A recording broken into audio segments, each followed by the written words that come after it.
All right. Well, hey everyone, it's 2:15 and we're going to go ahead and get started here. Thank you for attending. We're here for the love in the time of Corona, how to supercharge the recruitment-focused site and make the admissions team love you.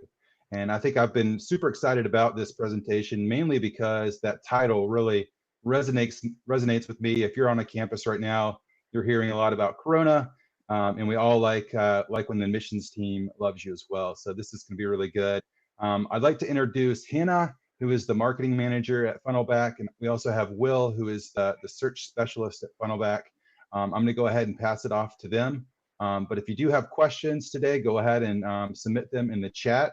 And at the very end of the presentation, we'll circle back around, and Hannah and Will answer those questions then. So thank you so much. Thank you, Chris. Yeah, pleasure to be here. Good morning or good afternoon, depending where you are. Yeah, like Chris said, loving the time of Corona. That's the name of our presentation. We have a few polls for you today, and there is a chat window and questions that we do welcome you to put through. Really, what Hannah and I determined to go through in the next kind of 40 minutes or so is to get into the weeds and provide with you some insights with the latest user research. To provide you guys some small changes to your website infrastructure to drive those overall completion rates to improve satisfaction levels, which will all team back to the admissions department and make that healthy. While we wait for people to join, there is a poll about everyone's favorite coffee order. Mine is drip and espresso combined, but Hannah didn't want that as an example, so we had to have them separately. We've added all of our polls kind of already. So if you're really enthusiastic, then you guys can go and start answering them. But there are like touch points as we go through this presentation to do them. But they might not necessarily be in the right order. So I will have to shout out while we go through that. Okay, let's go to the next slide. So my name is Will. I work for Funnelback, and for those of you who don't know, Funnelback is a site search technology for higher education. I worked in this space for around 6 years, done multiple different roles in that time. Currently find me working in the Seattle office to help North American institutions with information discovery. And I'm Hannah. I work alongside Will as the marketing manager at Funnelback. I've been here for about 2.5 years, and I'm excited to be here with you today for this presentation. So as Chris mentioned, please submit your questions in the Q&A. We've left plenty of time to go over them, and we'll just dive right in. So the first thing is actually to harken back to the title of the presentation, Love in the Time of Cholera, the classic novel. So this is our play on that. So the chapters of our presentation will be kind of the intro of what's hot in admissions right now, what's the admissions team really focusing on. We have 3 high impact activities that we're going to recommend that you focus on. And then we have a love at first sight slide and love that lasts, and then why we're all here, tying it all back to student success. I also recently found out that Love in the Time of Corona is now a dating show on cable television. So we are not as original as I once thought, but hopefully this will be more informative than that. So let's kick things off with the poll. So how has your institution practiced empathy in the past 6 months? So we've seen institutions doing some awesome things, rising to the challenge. And so we're curious, what has that looked like on your campus? And that is number poll 4 for those of you who are scrolling through it. And we'll go through the poll answers at the end as well, if we can share those results. Oh yeah, good point. Good question.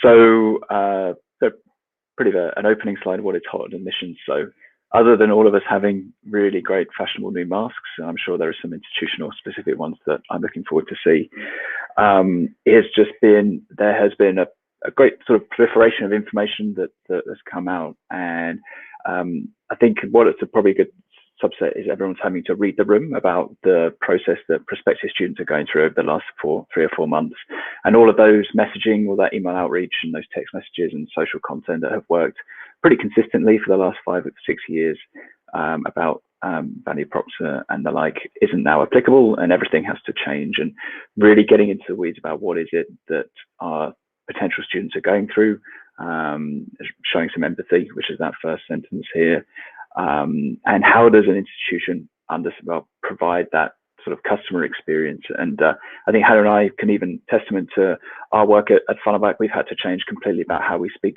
with our customers, especially how we approach prospects in light of all of these new changes. But that can be kept challenging when you have a huge cohort of potential students that are going to come onto campus. And one of those ways is to understand a little bit more about their student journey. And that depends on the type of program, the type of course, the vocational program that you're offering. And it can be quite challenging to map all that out. But one of the ways that you can do that is to generate an experience map. And I think we've got one that we can give an example of. Yeah, so like Will said, with an experience map, it really takes you through every touch point of the student journey. And actually, there's an average of 49 touch points with the average education purchase journey. So that's a lot of opportunities for you to make an impression on prospective students, for you to get them on the right track, to set them up for success.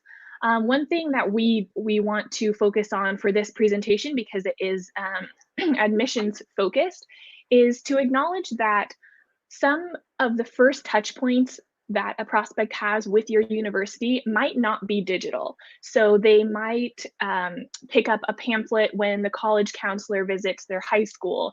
They might know of someone who attends your university. They might see a billboard as they are driving down the road. Or maybe it is digital. Maybe they click an Instagram ad and come to a landing page. Either way, they're probably going to start the research at some level on your website, on your homepage, perhaps visiting to with a certain outcome in mind, like searching for programs or just trying to get a feel of student life. So we just want to kind of convey that while the journey might not start digitally, your homepage is indeed one of the first digital touch points. Yeah, that's right. And I think there was a previous session that was even talking about that, out that experience map this year and probably next year as well. There are going to be more digital touch points included, or they're going to have more prominence than those offline versions. But as this statement says, the website is your doorstep to the front door. If there are ways that you can make that experience more intuitive and easier, then you're going to have a positive effect. And I think what is common is that websites are becoming very bloated with information, especially university ones. And what are those key areas that we can focus on to cut out the noise for the key users of that website?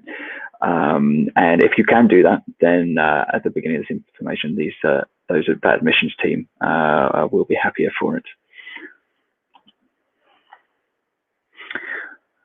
Okay, we've got another poll. To what extent are the web and admissions teams rely on high impact activities? So this is number 3, the poll number 3 in the poll section. When we get into high impact activities, that'll come into question in a later slide when we describe it. Yeah, and something that I want to also call out is that there's usually 36 days between awareness to inquiry of a higher education institution. And so when we talk about these high impact activities, we want to kind of focus on that journey. And so this is what we're recommending. Spend time on high impact activities. If you remember Business 101, you will remember the Pareto Principle or the 80-20 rule, which states that 80% of outcomes result from 20% of all causes for any given event. And so as web teams, as marketing teams that have a billion priorities and a billion things on their to-do list, we really want to focus on this 20%.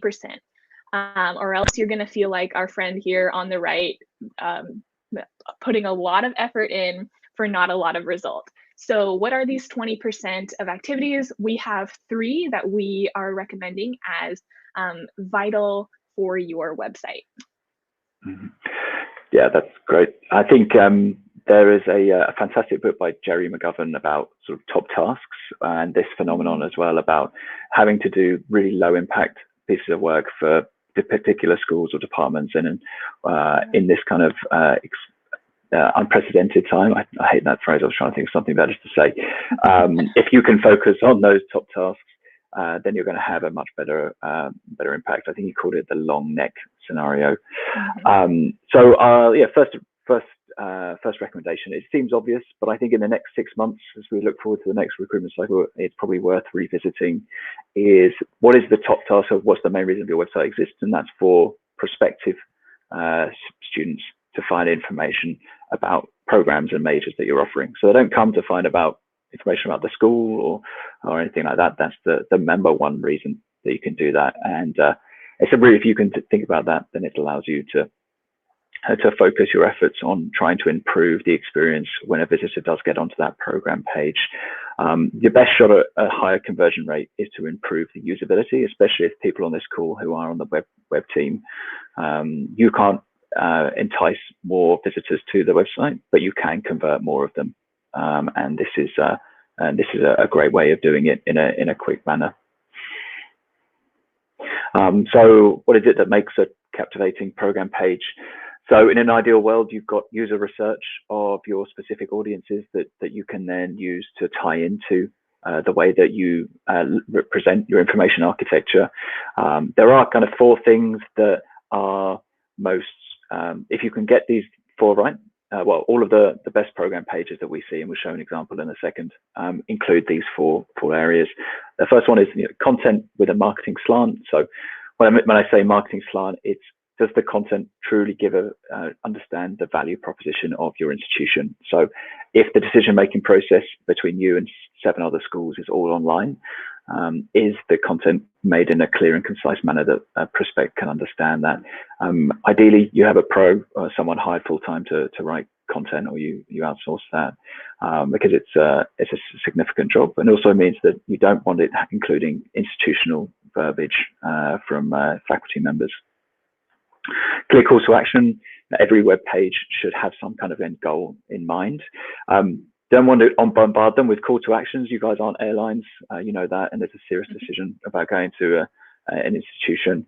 But as that statistic on the right-hand side, a testament to, if you can invite a visitor to sign up for further information about that course, or even further down that funnel, click that application button, then the likelihood that they go on to be a paying student, it just shoots up, and that's a great win for the web team. Our third recommendation is it's always important to include tertiary content. So perhaps there's a blog post related to that major, or there's other recommended degrees and programs that are similar to that, to what they're looking at, that they may be more interested in. Video content, views to video content has gone up significantly over COVID, around 50%. I read a report yesterday. If there's a video from an existing student about doing that program, that a visitor can then put themselves in those shoes, that's going to have a more lasting impression and increase on the likelihood of the time they spend on the website.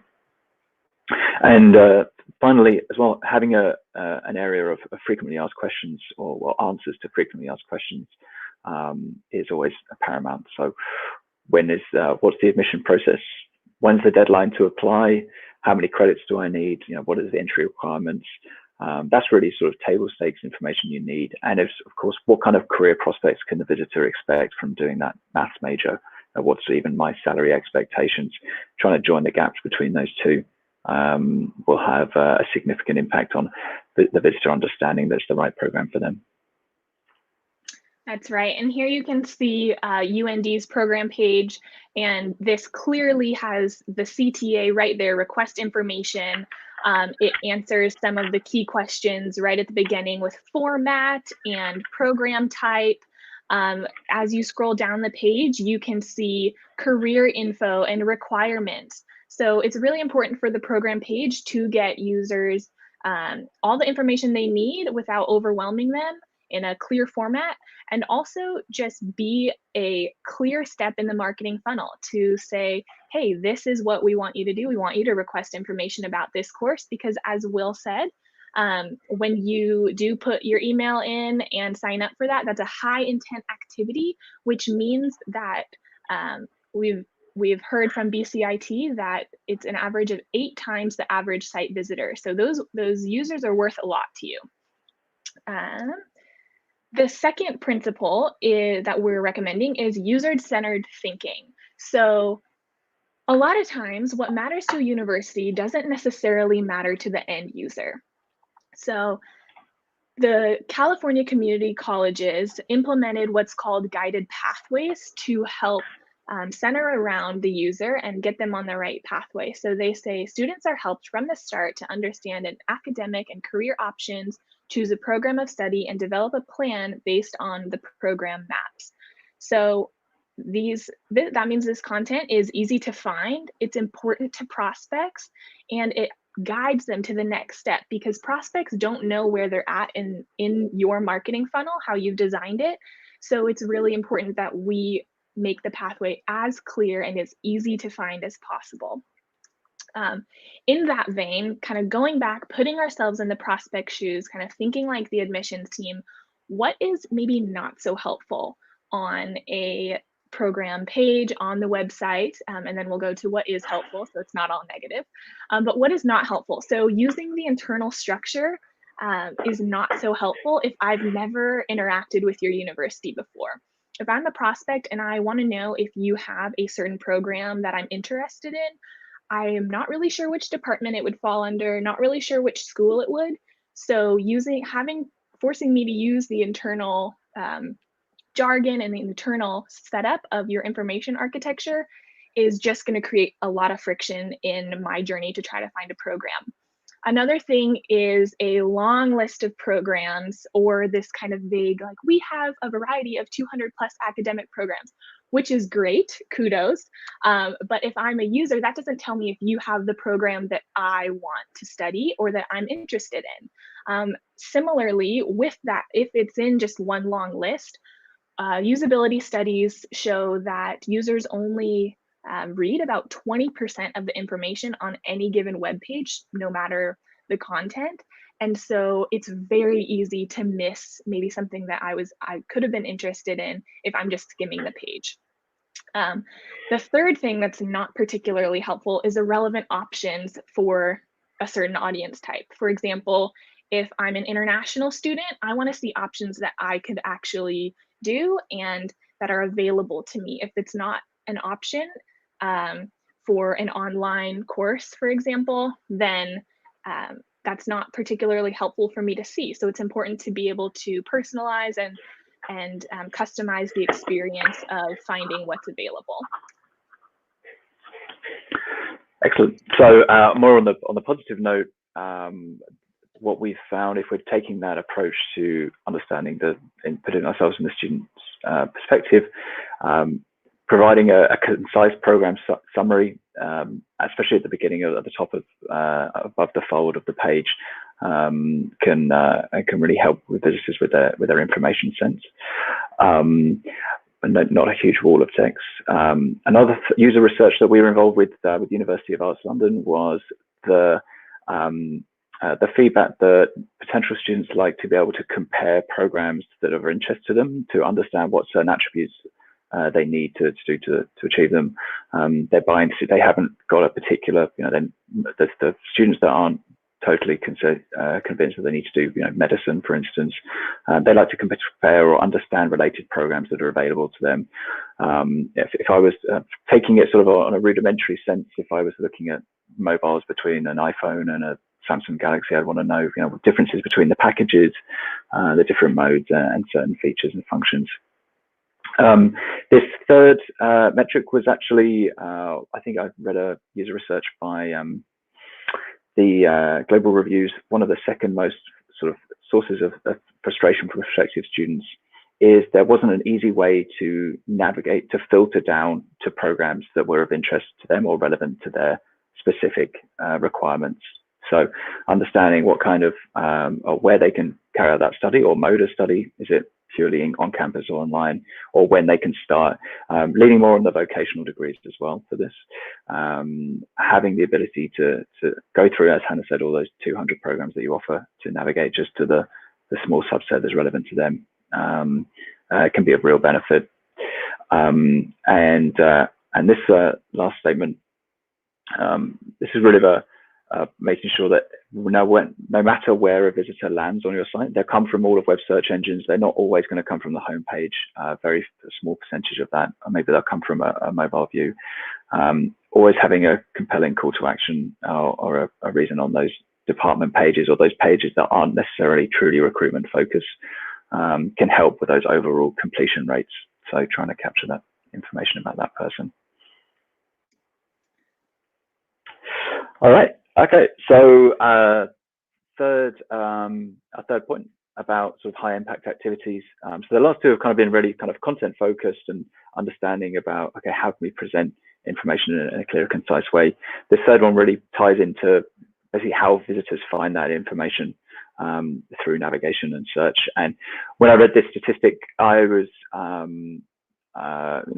this is sort of somewhat surprised, but then unfortunately not as surprised that just under half of users in this usability study of around 80 different websites in North America and the UK and Australia. So all as a whole cohort, this is a global phenomenon, didn't realize that the university offered that program they were looking for, even though that university offered that program. So it's quite a large amount of traffic that admissions have spent a lot of work and a lot of those touch points online and offline to get them to this area, and through just poor navigation links or an inaccurate search interface, didn't realize that they offered it and they went elsewhere. So if we think even sort of modest adjustments to that, that's going to have a huge number on completion rates. And you may be thinking, well, if that potential student didn't find that we did that maths major, well, they're probably not worth applying anyway, which is one way of thinking about it. But you could think about it the other way. If you're 15 or 16 and you haven't really had the skills, the digital literacy skills to learn about sort of deep research, to keep going, to keep trying to find something. I'm sure people on this chat have spent years researching the web, very familiar with university websites. It can be quite hard to take that long 1,000-foot view. And then maybe if you've got 12 other institutions you're looking at. So I was listening to a talk earlier talking about how you can even go and look at overseas institutions if you're doing a pure online experience. If you can't find that program clearly, then you might as well, you're just off and you've got a long list of other institutions you can apply for. Okay. So what is it that could be like the best performing information architecture when it comes to navigation? So there was one study that looked at this and found that including program categories in the mega menu saw the highest rate of success. So they kind of, and we'll show an example of that in the next slide, which this could be something to get some inspiration from. This study also found, which was something of note, that the time it takes a prospect to find a particular program or major has a direct correlation to whether they go to that next step and click a call to action. So it doesn't matter if they eventually find that program page. It's purely the time it's taken to get to it. So speed is paramount here. So we're trying to find the path of least resistance will have the highest effect. And so this example, there's a college in Canada. They got a really nice hero image of a modern looking campus with no cars on the streets. Yeah, great for their green credentials and pedestrians. But if we look at that header, there is a clear verbiage of programs and courses. It's not using institutional language, but even the word academics, I think, is just another barrier that doesn't need to be there. So this could be a small change to consider. And then all of the other top nav links are clear and concise. There's a big search bar on the top right-hand corner. It's very hard to miss. So for those visitors that do know exactly what they're looking to find, they have a clear way to navigate to it. When they hover on that top nav, the mega menu opens, and there are 6 programs, program categories that allows the user to drill down to, and then some high-level popular links about maybe there's even some call to actions here in the mega menu. Visitors naturally will use navigation first and then look at search if they're not going through it. It has a lower interaction cost, so people will try and use this as a foremost. Okay. Yeah, so we've found that when there is a dedicated program search, that increased page views of the program pages by 40%, which is a very, very good thing for you and for the admissions team because it is such a high intent activity. The more time you spend looking at the program page, if I'm a prospect, the more familiar I'm going to be with your university, the further down the consideration funnel I get if I get more information in bite-sized pieces. The more memorable it is potentially with some captivating content and a marketing slant. And as Will pointed out, if 48% of users don't even know the program exists when it really does, when they do find that page, they're interested. That's the #1 reason they came to your site in the first place. So if we get them on the page, we get them the information they need, they're more likely to fill out that I'm interested, send me course emails or whatever CTA you have on your page, which is a great step towards the actual application process. This stat comes from University of Derby, which is in the UK, and we have their homepage here. So clearing is the process of ramping up admissions throughout the summer in the UK, and it accounts for actually almost 12% of all student recruitment, and so it's a very important aspect, as you can imagine. And so this is their website. They have a clear search courses in clearing. That one search bar is just in the center of the homepage, grabbing your attention. You can immediately see whether the program that you want would be available or not. Again, it has a simple global header with course search, study, life, research, business services, no internal jargon. It's very clear whether I've been to this website or not, where I want to navigate to. Excellent. And taking this concept of search, Funnelback and a digital agency, Enstone, ran a survey of 100 education institutions asking for Google Analytics data of how do visitors navigate when they come onto university websites, and some surprising insight that over 40% of visitors use that internal site search function to get to what they need. So to us, this says a couple of things. The complexity of navigation menus, for one, they just not sure what they had to drill down for, so they just headed to that straight search. But also the changes of user behavior as well. If you're just always used to an Amazon or Netflix like search experience in your day-to-day, makes sense just to navigate to that search bar at the top. So it's a pretty important utility, and there are a few ways that you can do some quick improvements to see some uptake on that. I think in that study as well, actually, we're seeing that a lot of users use that internal search, but the abandon rate is fairly high afterwards. So that's you jump to that search results page, it doesn't get to what you need, and then you abandon the session altogether. Okay, great. Another poll. Has the percentage of users of site search increased over the last 3 years? So that is poll number 2, which is now open.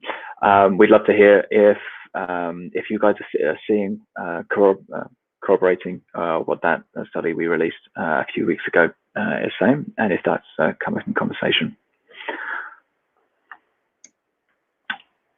Right. Another piece of research that sort of ties into the title of our presentation today is the interaction of visitors who use a search engine results page. So we're all very familiar with using Google and the experience that's of that. Now that's changed significantly over the last few years with the inclusion of that knowledge graph and rich snippets and question and answering. And there is what's been sort of colloquially coined love at first sight scenario. And us as human beings, we always want to find the path of least resistance. So we usually just settle for an answer we think is right. So 20% of visitors of a search engine results page will click on that top result without sort of doing too much investigation about what's underneath it. So that's not a huge, it's not everyone, but it is a significant proportion. But I think it ties into just our trust of search engines that we go to it. And so I would kind of look at, okay, if you go into your own internal site search and look at your top 20 search terms and make sure that the most applicable result is at the top there, because if it's not, then you may be people are getting to the wrong location. That's going to lead to some frustration. I think actually we've got an example of an institution that's taking this to the next level. So this is a technical college in Wisconsin, and they were looking at, okay, what's the main arching goal for this website is to help the admissions team and drive enrollment numbers, and at least drive recruitment figures and applications. And so what is a way that we can do that? Let's take a look at our top search terms and take a look at our most popular programs, and let's build an experience that really caters to that and provides some additional summary information. So accounting is one of those degrees that gets a lot of interest. So rather than send them off to the program page, they created this big information pane at the top of the search results, much like you would expect seeing an answer in Google that gives me summary information about the number of credits that I need, the location of that course, and maybe the program cost. So we call this a push-based paradigm. So we're trying to provide answers directly onto the search results page without users having to navigate through. And of course, the search results page has to cater to other audience types. So you have all of your organic search results underneath. So visitors that aren't necessarily into in that bucket can find that information. Mm-hmm. I think in the age of Amazon and Netflix, this is incredibly important, because I think that 20% you mentioned, Will, of people who only look at the first search result and only click that one will increase, just because these tech giants have conditioned us to do so. So to that point, tell us about some of the smart navigation, Will. Sure. So this really ties in to some of the recommendations that will come on in a later slide. But if you can improve on some of the navigation points, it's going to make the web team's job so much easier, because you're removing all of that friction, and you're improving on that user experience. Related to search as well, if you can, and it's actually that hero nav, by adding those calls to actions, like you saw in that BCIT example, you can increase the number of users as a marketing channel, especially with search, which always has the ultimate aim of increasing the number of calls to actions. Yeah, and also search and navigation can help you segment students really well, so that your messaging can land with the right people at the right time. Like we said earlier, maybe there is segmentation for international versus domestic students based on IP address. Maybe there's filters that will help people look at online courses versus ones that are mixed or just in person. Additionally, it can help you break down silos. So instead of using maybe an outdated or confusing information architecture, search and navigation can completely bypass that and allow prospects to find the program they're looking for, the information they're looking for within seconds, even if they haven't been familiar with how your institution is set up. And also, this one is huge. It quells competing priorities. So working at a university, there's departments that want more visibility, there's events and a million things going on, a million things to promote. You can't put it all on the homepage. So how do we get more visibility for our professors, for our department heads, for all of the different areas of the school? Search and navigation can be used to increase visibility, to say, okay, if someone does search accounting, for example, then we know what's on that page. We can provide recommendations. We can bump up the correct results for the different audience types, and so on and so forth. So it at the end of the day really exists to reduce friction for the user, and it also helps some of the internal priorities as well. So love that lasts. This is kind of tying back to our title as well, because the admissions team and students that are coming to your site are interested in program pages. It's the #1 reason a prospect visits your site. It's a high intent, high value activity. That's for the admissions team. And at the end of the day, it leads to the application 160% more often. And this was based off of our this UND example from our partnership with mStoner, and they found a huge increase in the users that used the program finder and saw the information on the page laid out clearly. They have this compare feature. They actually converted to the application 160% more often. So that is where Love That Lasts come in, and your admissions team will be very, very happy. In that vein, it's not just about admissions. The website is here to enable student success. So it is a conduit for student admissions, the student journey, all throughout the student experience, from awareness to years and years as an alumni. The website is there to be a resource to come back to. So if I am a prospect, I know that I can go to the website to find information about a place that I'm thinking about committing to. If I am a student, I can go to the website to maybe find the student portal, or perhaps some resources that I wasn't even aware of before.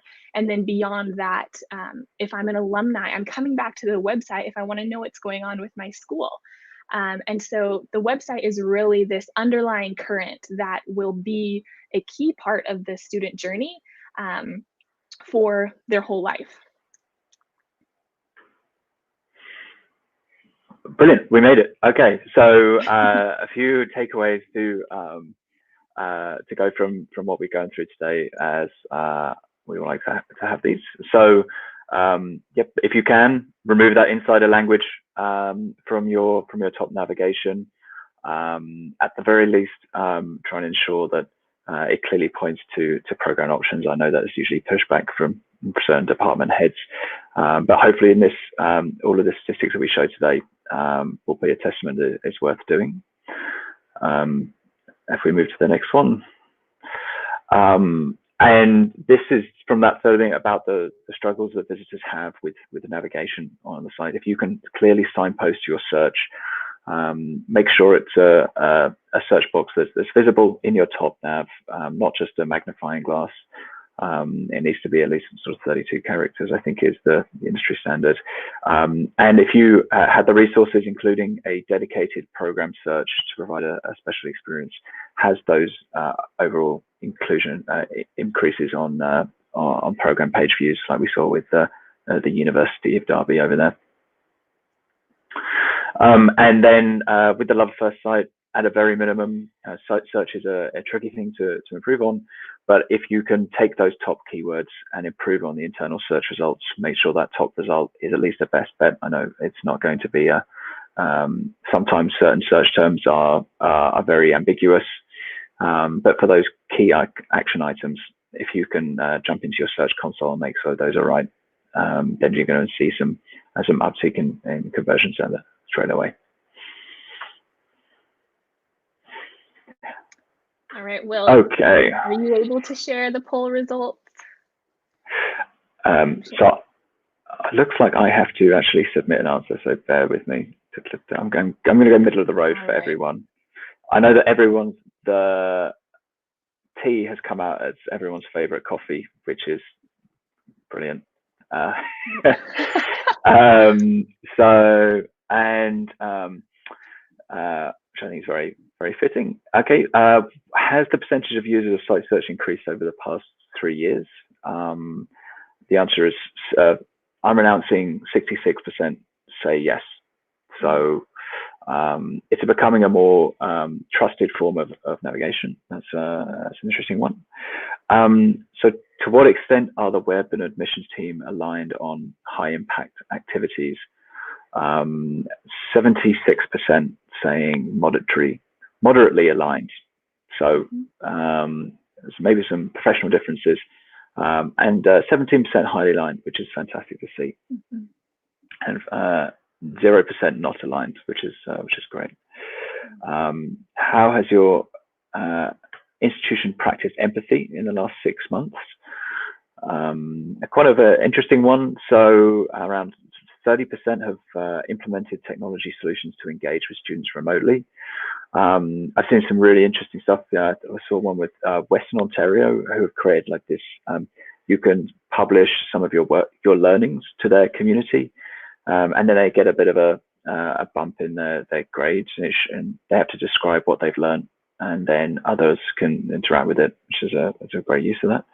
28% have changed their marketing and communication messaging and outreach. 20% have added in financial investment to relieve costs for students and families, which is great to see. And then other ones there, so 6% have had legal action protect at-risk students, and 15% for changing of priorities and goals for the short-term future. That's great. And I think, Hannah, you added us. Who wrote Love in the Time of Cholera? I'm going to add to the thing.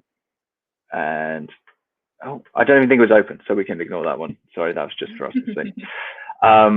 So thank you for that, to everyone for listening, and we're here to answer anyone's questions.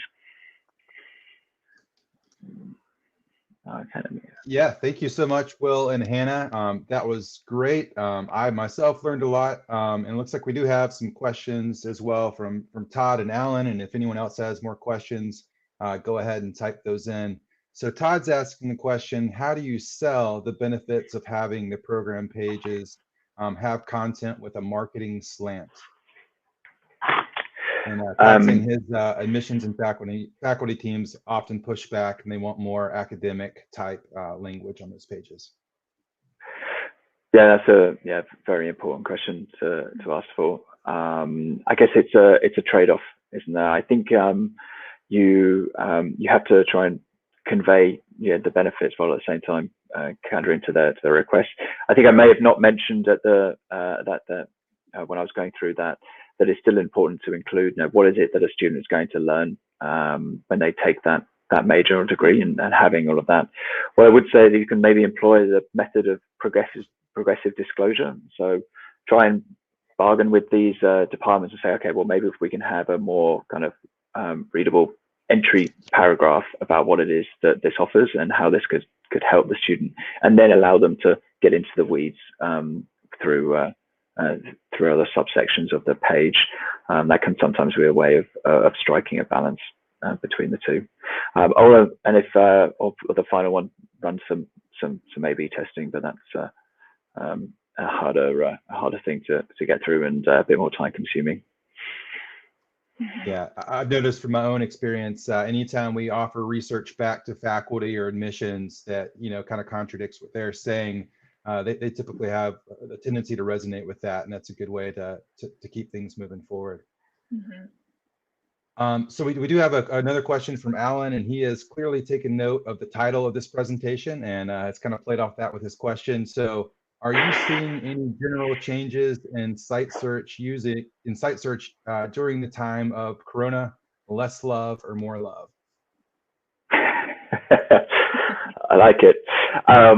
So when I was looking at the looking back to our customer searches in March and April, we saw a dip in traffic for using that internal search, which was a lot of information was pushed to those Corona crisis microsites, and you see about those banner images, and so sort of navigation took a forefront to that.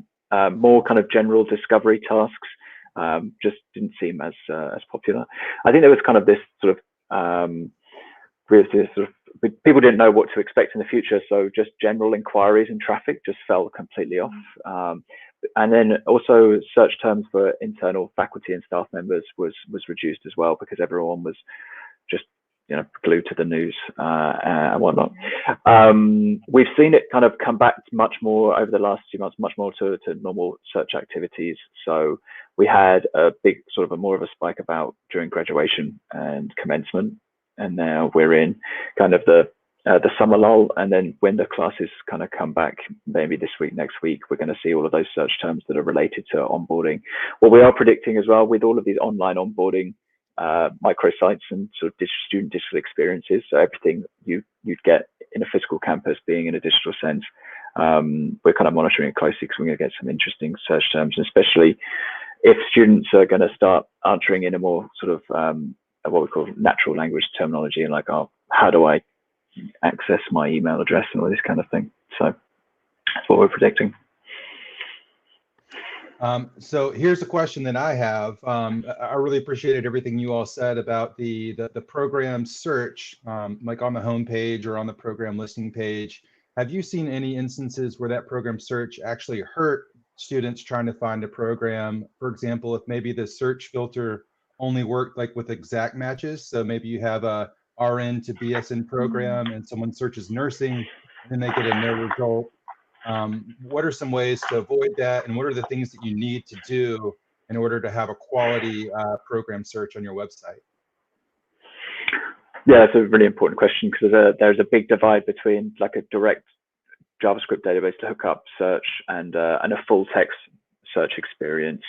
Yeah, oftentimes visitors will use spelling mistakes, or maybe they'll be searching for a phrase or a particular topic that's a part of a major, but that won't get searched into that. So I think it's important to invest in a search experience that allows for what we call like a full text search. So it'll search everything contained within a program page and make that discoverable. So if I'm interested in climate change, for instance, you can search climate change into the program finder experience, and it's going to present you all of the geography and ecology majors that are relevant to that.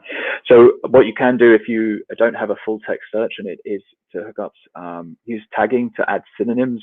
So that can be it's kind of manual job through a CMS as a way to do that, to cater for to those interactions, so you can add those linkages. But you're right. What you don't want to do is to encourage, if you don't trust that search engine, you don't want to encourage what we call dead ends, where someone goes, like that statistic said about, okay, they don't offer that degree and then they're off and they've abandoned the session. You want to provide access to showcase, much like in the e-commerce environment as well. So if there aren't any programs that are available to that, you might also be interested in this. Those are some of the things I would look into. Yeah, I'd add that it's not entirely different from SEO when you are trying to land on a Google page. So looking at some of that metadata, or looking at how you're writing your content, is it simplified enough? Some of those SEO best practices that are used for external search can also really help out with some of the internal search function. Yeah, cool. Anyone else have any questions? I think that was all that was listed in the chat. All right. Well, Will and Hannah, this has been great. Again, thank you so much. If you're not familiar with Funnelback, make sure you check them out on the website, funnelback.com. And thank you all for joining us. Great. Thank you.